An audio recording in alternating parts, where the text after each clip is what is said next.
కథా స్రవంతి. షకీల మరణం. కథ రచన శ్రీ ఎంవి రామిరెడ్డి. వినిపిస్తున్నవారు పప్పు భోగారావు. నిర్వహణ సహకారం శ్రీ ములగాడ సురేష్ కుమార్. సాంకేతిక సహకారం శ్రీ పప్పు వరుణ్. వెలివేతకు గురైన వెలయాలి వేదన లాంటి చీకటి. ఓ మురికివాడలో డ్రైనేజీ కాలువ పక్కన 2 గదుల అద్దె ఇంటికి వెనకవైపు ఆ చీకట్లో ముద్దగా తడిసిపోతోంది షకీల. రాత్రి 11 దాటుతోంది. 6 నెలల ముందు షకీల గుండెల్లో ఈ చీకట్లు ఉండేవి కాదు. ఆ మాటకొస్తే చీకటే ఆమెకు ముడిసరుకు. చీకటి మాటన వ్యాపారం వల్ల వేదన ఉండేది కానీ మెతుకు కోసం వెతుకులాట ఉండేది కాదు. షకీలా, ఏంది బిడ్డా ఈ టైంలో గీడ కూసున్నావు? యాదమ్మ అడిగింది. 60కి దగ్గర పడుతున్నా ఆమె కళ్ళల్లో శక్తి తగ్గలేదు. షకీల మాట్లాడలేదు. కాల్వకు ఆనుకొని రేకులతో వేసిన మూత్రశాలలోకి వెళ్ళొచ్చి మళ్లీ గదిలోకి వెళ్లబోతూ, దిమాగ్ ఖరాబ్ చేసుకో మాకు బిడ్డా, అచ్చి పండుకో అంది యాదమ్మ. షకీల స్పందించలేదు. షకీలా, అచ్చేయి మరోసారి పెద్ద గొంతుతో చెప్పి లోపలికి నడిచిందామె. షకీలా నవ్వొచ్చిందామెకు. షర్మిల, ఎంత చక్కని పేరు పెట్టారు నాన్న. కూపంలోకి దిగాక పేరు మారింది, మనిషి మారింది. తనొక్కతిదే కాదు, చాలామంది పేర్లు మారిపోయాయి. సరోజ, విరోజ, సమంత, ముమైత్, మదీనా, జాస్మిన్, మేరీ ఏవీ సొంతం కాదు. నుదుటి మీద వ్యవస్థ పొడిచిన పచ్చబొట్లు. 8 ఏళ్లు దాటింది నగరానికి చేరుకుని. గోదావరి జిల్లాలోని ఓ కుగ్రామంలో పైరు పచ్చల మధ్య నిరంతరం వీచే స్వచ్ఛమైన గాలి హఠాత్తుగా కలుషితమైంది. ఇంటర్ తప్పి పొలం పనుల్లో మమేకమైన తన మనసులోకి రాజు ప్రవేశించాడు. 18 ఏళ్ల ప్రాయం పరవళ్లు తొక్కింది. రాత్రింబవళ్లు కలల గుర్రాలెక్కి స్వారీ చేసింది. రాజుతో చెట్టాపట్టాలేసుకుని గోదావరి కాలువల వెంట బోలెడు కబుర్లు కలబోసుకుంది. తండ్రి ఒప్పుకోలేదు. రాజుపాలెంలో ఆడి గురించి ఎవరిని అడిగినా చెబుతారు, ఊళ్ళంతా బడాయే, బాధ్యతలే అనుకుంటాడు. ఆడిని వదిలేయి, నీ మనసు బంగారం తల్లి, ఆడు నీకు తగడు నచ్చ చెప్పాడు. రాజు ఈ ప్రపంచాన్ని ఎదిరిద్దాం అన్నాడు. ఓ అర్ధరాత్రి అతనితో కలిసి రైలెక్కేసి హైదరాబాద్ చేరుకుంది. రాజు ఓ కంపెనీలో ఫిట్టర్గా చేరాడు. మొదటి నెల జీతం తెచ్చి చేతుల్లో పోశాడు. జడలో మల్లెలు తురిమాడు. 4-5 నెలల పాటు జీవితం పూలవనల్లా పరిమళించింది. ఆ తర్వాత మొదలైంది నా రకం. రాజు ఎక్కడికెళ్ళేవాడో, ఏం చేసేవాడో అర్థమయ్యేది కాదు. తాగొచ్చి కొట్టేవాడు. అతనితో పాటు ఎవరెవరివో రాకపోకలు మొదలయ్యాయి. వాళ్ళు తినేసేట్టు చూసేవాళ్ళు. కొద్ది రోజుల తర్వాత తనని తినేయటానికి మొగుడే అధికారిక అనుమతి ఇచ్చేశాడు. ప్రతిఘటించిన కొద్దీ ఒళ్ళు హూనమయ్యేది. నిర్దాక్షిణ్యంగా హింసించేవాళ్ళు, సామూహికంగా దాడి చేసేవాళ్ళు. తల్లిదండ్రులు గుర్తొచ్చారు. ఫోన్ చేయడానికి అభిమానం అడ్డొచ్చింది. సంవత్సరం గడవక ముందే భర్త తనను ఓ బ్రోతల్ హౌస్కు బానిసగా మార్చినట్లు గ్రహించింది. తన సంపాదనే సంసారం అయినప్పుడు మొగుడెందుకు, మొలతాడెందుకు? రాటు తేలింది. కనీసం హింస నుంచైనా దూరం కావాలనుకుంది. మొగుడిని మెడబట్టి బయటికి గెంటింది. సెంటిమెంట్ డైలాగులు చెప్పాడు. మెడలోంచి తాళి తీసి వాడి మొహాన విసిరికొట్టింది. శరీరమే పెట్టుబడిగా మారింది. కూపమే ఉపాధి కల్పన కేంద్రమైంది. జీవితంలోంచి వాడిని తరిమేశాక తెలుసుకుంది తాను తల్లి కాబోతోందని. ఉంచుకోవాలా వద్దా అని మదనపడింది. ఆఖరికి తన పేగు ప్రతిరూపానికి ఆహ్వానం పలకటానికే నిర్ణయించుకుంది. 7వ నెలలో తన శరీరాకృతిలో తేడా గమనించిన కూపం అధికారిని అగ్గె మీద గుగ్గిలమైంది. నీ చావు నువ్వు చావు, నా కొంపకు రావద్దు అని తరిమేసింది. ఓ మురికివాడలో 2 గదుల ఇంటిని అద్దెకి తీసుకుంది. పాప పుట్టింది. ఆ చిన్నారి బోసినవ్వుల లోకంలో మునిగిపోయి కాలం గడిపేసింది. కూడబెట్టుకున్న డబ్బంతా అయిపోయాక ఉపాధి కోసం అన్వేషణ మొదలుపెట్టింది. ఆ కూపం నుంచి బయటపడటానికి బిడ్డని ఎత్తుకుని ఏవేవో ఆఫీసుల చుట్టూ తిరిగింది. ఎవ్వరూ కరుణించలేదు. ఓ బస్టాపులో నిలబడి ఉండగా పాత కస్టమర్ కనబడి మాటలు కలిపాడు. మెల్లగా విషయం కదిపాడు. బిడ్డకు పాలివ్వటానికైనా ప్రాణం నిలుపుకోక తప్పని పరిస్థితుల్లో మెత్తబడింది. బేరం కుదిరింది. మళ్లీ శరీరమే ఆధారమైంది. తన ఇంటికి 2 ఇళ్ల అవతల రేకుల షెడ్డులో నివసించే యాదమ్మ అడపాదడపా కుశలం అడిగేది. ఆ పరిచయం పెరిగి పెద్దదైంది. బక్కపల్చగా ఉండే యాదమ్మ చలాకీగా తిరిగేది. దగ్గరలో ఉన్న డంప్ యార్డుకి వెళ్ళి అక్కడికి తరలి వచ్చే చెత్తలోంచి విలువైన వ్యర్థాలను ఏరుకునేది. సాయంత్రానికి అమ్ముకునేది. పైసా పెట్టుబడి లేకుండా నెలకు కనీసం 15,000 సంపాదించి యాదగిరిగుట్టలో ఉండే కొడుక్కి పంపేది. కొడుకే నీకు పెట్టాల్సింది పోయి నువ్వే కొడుక్కి పెట్టడమేంటి పెద్దమ్మా? తను అడిగేది.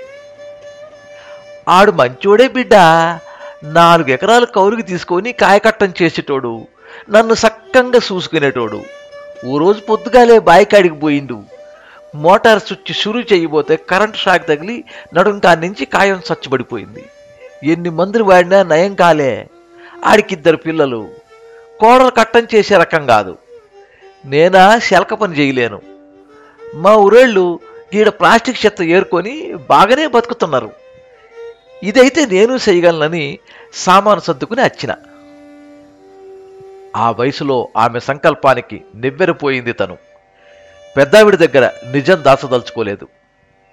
తన బతుకులోని చీకట్ల గురించి వివరించింది. ప్రస్తుత బతుకుదారి గురించి చెప్పేసింది. యాదమ్మ అసహించుకోలేదు.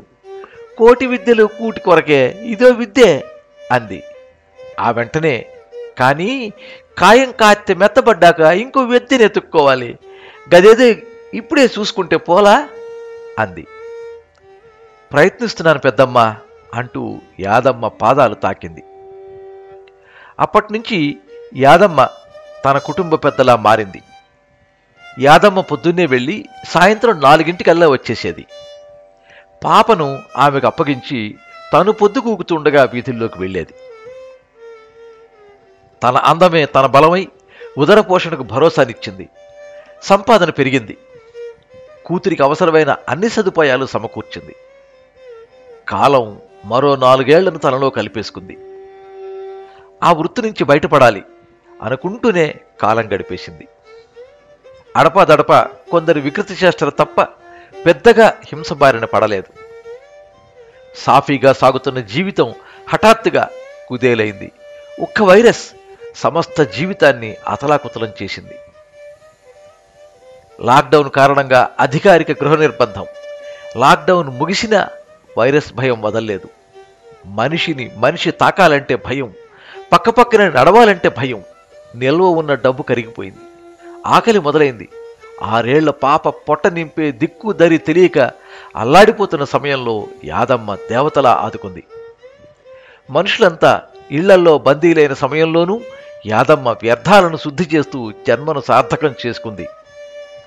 తను పిల్ల ఆకలితో మాడుతున్న వేళ బియ్యము, కందిపప్పు, నూనె ఇచ్చి ఆదుకుంది. నెలలు గడుస్తున్నా తన వృత్తిని కొనసాగించుకునే అవకాశం కనిపించడం లేదు. కరచాలనమే కాలకూటమైన వేళ తనువులు కలిసేదెట్లా? ఉపాధి కోసం చెయ్యని ప్రయత్నం అంటూ లేదు. 2 రోజులు యాదమ్మతో కలిసి డంపింగ్ యార్డుకు వెళ్ళింది. తన వల్ల కాలేదు.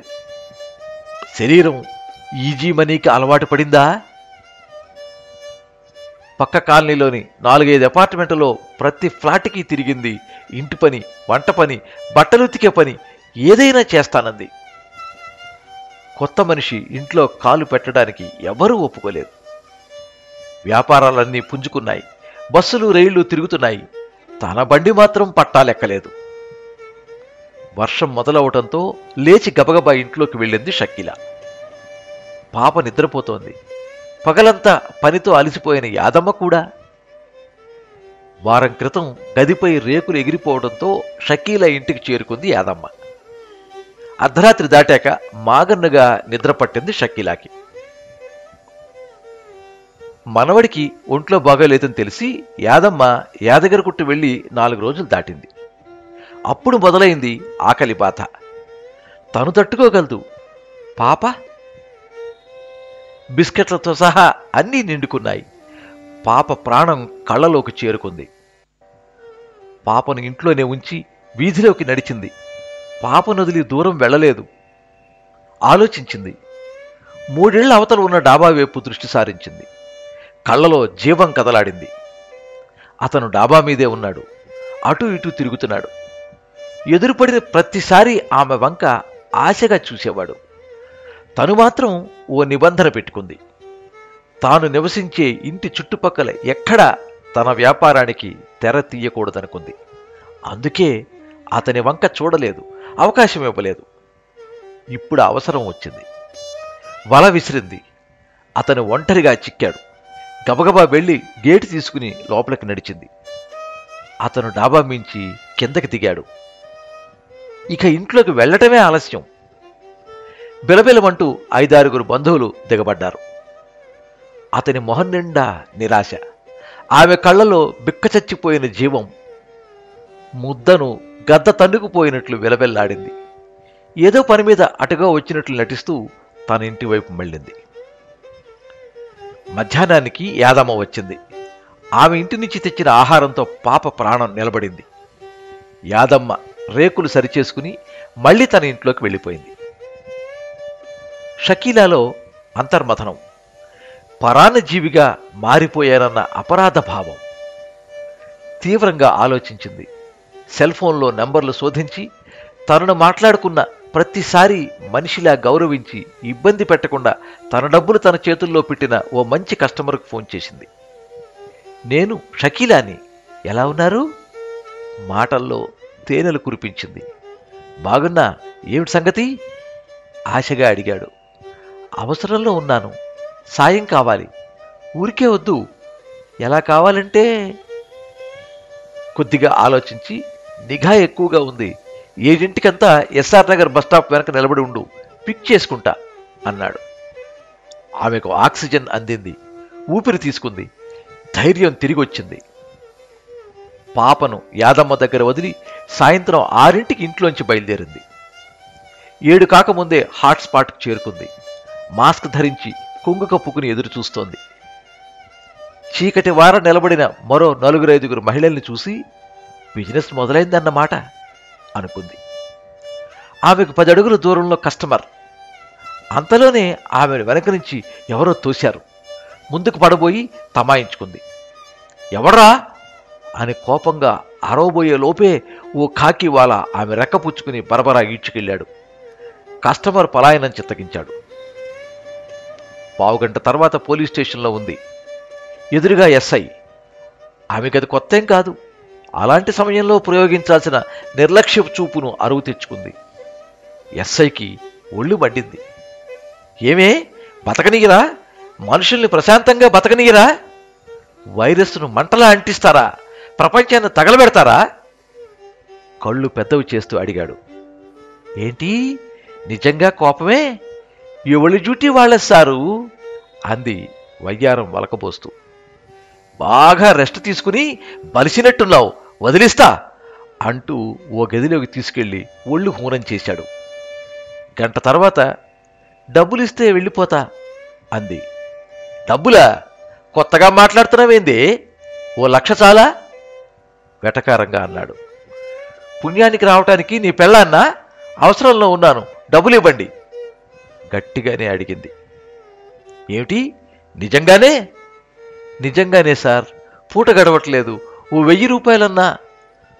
మాట పూర్తి కాకముందే ఆమె వీపు మీద అతని లాఠీ విసురుగా పడింది. జాకెట్ చిరిగిపోయి నిత్తురు చిమ్మింది. సచ్చినోడా, దున్నపోతల మీద పడ్డావు, సిగ్గులేదు? మళ్లీ దాడి చేశాడు. లాఠీతో ఆమె ఒంటి మీద ఇష్టం వచ్చిన చోట దారుణంగా కొట్టి లాకప్లోకి నెట్టాడు. ఒళ్లంతా పుళ్ళయ్యి ఉన్న శక్తిని కోల్పోయి నిస్సత్తుగా నేల మీద వాలిపోయింది. ఆ ఎస్ఐని చూస్తుంటే మానిన గాయం జ్ఞాపకమై మళ్లీ మంటలు రేపుతోంది. సుమారు సంవత్సరం క్రితం ఆ రోజు తను డ్యూటీ ఎక్కగానే ఓ పోలీసు ఇదే స్టేషన్కి ఈడ్చుకొచ్చాడు. ఇదే ఎస్ఐ తనతో 10 నిమిషాలు మాట్లాడాడు. కారులో తీసుకెళ్లి మరింతగా మేకప్ వేయించాడు. ఖరీదైన చీర కట్టించాడు. మళ్లీ కారులో ఎక్కించుకుని ఓ రాజకీయ నాయకుడి ఇంటికి తీసుకెళ్లి తనను అతనికి అప్పగించాడు. వయస్సు మళ్లిన ఆ కుక్క రాత్రంతా చొంగ కార్చుకుంటూ తనకు నరకం చూపించింది. వీడు మాత్రం ఏఎస్ఐ నుంచి ఎస్ఐ పోస్టులోకి ఎగిరి గంతేశాడు. అప్పుడు తన చేతిలో చిల్లిగవ్వ బెదిరించలేదు. మరుసటి రోజు ఉదయం స్టేషన్ ఊడవడానికి వచ్చిన మహిళ టీ ఇచ్చింది. రాత్రంతా తిండి నిద్ర లేక సతమతమైన ఆమెకు అదే అమృతంలా అనిపించింది. 11 గంటలకు వచ్చాడు ఎస్ఐ. కాళ్ల వేళ్లా పడి బతిమాలేక వదిలిపెట్టాడు. గబగబా ఇంటికి చేరుకుని స్నానం చేసి బిడ్డను గుండెలకు హత్తుకుంది. ఏడపోయినవు బిడ్డ, రాత్రంతా పోరి ఆగమాగమైంది అంది యాదమ్మ. కడుపు చించుకుంది షర్మిల. ఓదార్చింది యాదమ్మ. ఏదో అనుమానం వచ్చి రేకుల గది వైపు వెళ్ళింది షకీల. మూసిన కన్ను తెరవకుండా మూలుగుతోంది యాదమ్మ. ఆ వాడలో ఉండే ఆర్ఎంపీ డాక్టర్ సూచన మేరకు యాదమ్మను ఆటోలో తీసుకెళ్లి కోవిడ్ పరీక్ష చేయించింది. రెండో రోజు రిజల్ట్ వచ్చింది, నెగటివ్. ఊపిరి పీల్చుకుంది షకీల. యాదమ్మను రేకుల గదిలోనే ఉంచి సేవలు చేసింది, అన్నం తినిపించింది, మందులు వేసింది. నీకు రుణముండిన బిడ్డ అంటూ కళ్ళ నీళ్లు పెట్టుకునేది యాదమ్మ. అలగంటవేంది పెద్దమ్మా, మాకు తిండి లేనప్పుడు నువ్వు కాదు ఆదుకుంది. పోన్లే, పైసలకు మాత్రం ఇబ్బంది పడకురి, గదో ఆ సంచిలో ఉన్నాయి, గింజలకి మందులకి వాడురి. వారం గడిచింది.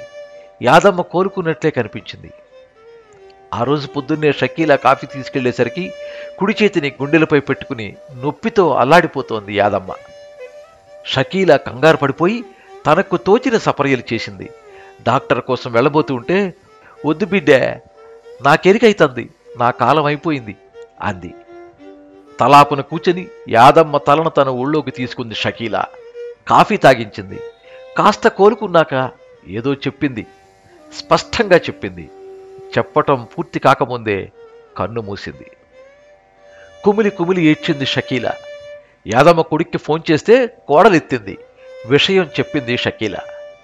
మున్సిపాలిటీ వాళ్ళని పిలిచుండ్రి, తగలబెడతారు అంది కటువుగా. షకీల కన్నీరు తుడుచుకుని కర్తవ్యం తలకెత్తుకుంది. అన్నీ తానే అయి అంతిమ సంస్కారం చేసింది.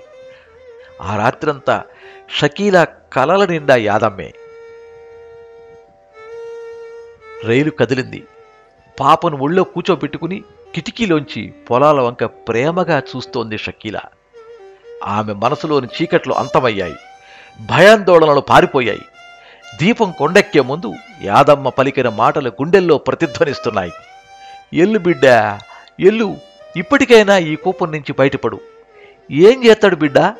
మహా అయితే తిడతాడు, కొడతాడు. మోసం చేసిన మొగుడు ముండా కొడుకు కొడితేనే భరించినవు, బతుకునిచ్చిన బాపు కొడితే భరించలేవా? ఇన్నాళ్ళు కొంగు బరిచినవు, గీన్నుంచి కొంగి బిగించు. పోలీసోడి కాళ్ళు పట్టుకున్నావు, గీన్నుంచి నాగలి పట్టుకో. అదే నీకు తెలిసిన విద్యే, పుట్టకతో నేర్చుకున్న విద్యే. మట్టి బతికే నికార్సైన బతుకు, గీ దునియాకి ఎప్పటికైనా మట్టే దిక్కు.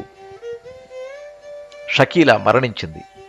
షర్మిల పునర్జన్మ ధరించింది. కూపం నుంచి బయటపడ్డ స్వేచ్ఛాజీవిలా రాజమండ్రి దిశగా దూసుకుపోతోంది రైలు. మీరింతవరకు షకీల మరణం కథ విన్నారు. రచన శ్రీ ఎంవి రామిరెడ్డి. వినిపించిన వారు పప్పు భోగారావు. ఈ కథ మీద మీ అమూల్యమైన అభిప్రాయాన్ని కింద కామెంట్ బాక్స్లో రాయండి. ఈ వీడియోని లైక్ చేయండి, మీ మిత్రులందరికీ షేర్ చేయండి. ఇలాంటి మరిన్ని మంచి కథలు వినిపించడానికి ఈ ఛానల్ని సబ్స్క్రైబ్ చేసుకోండి. పక్కనే ఉండే బెల్ ఐకాన్ని క్లిక్ చేస్తే ఇలా అప్లోడ్ చేసే వీడియోల వివరాలన్నీ కూడా మీకు ఎప్పటికప్పుడు నోటిఫికేషన్ ద్వారా తెలుస్తాయి. ఎప్పుడు మీ అభిమానాన్ని కోరుకునే పప్పు భోగారావు. సర్వే జనాః సుఖినో భవంతు. కథా స్రవంతి.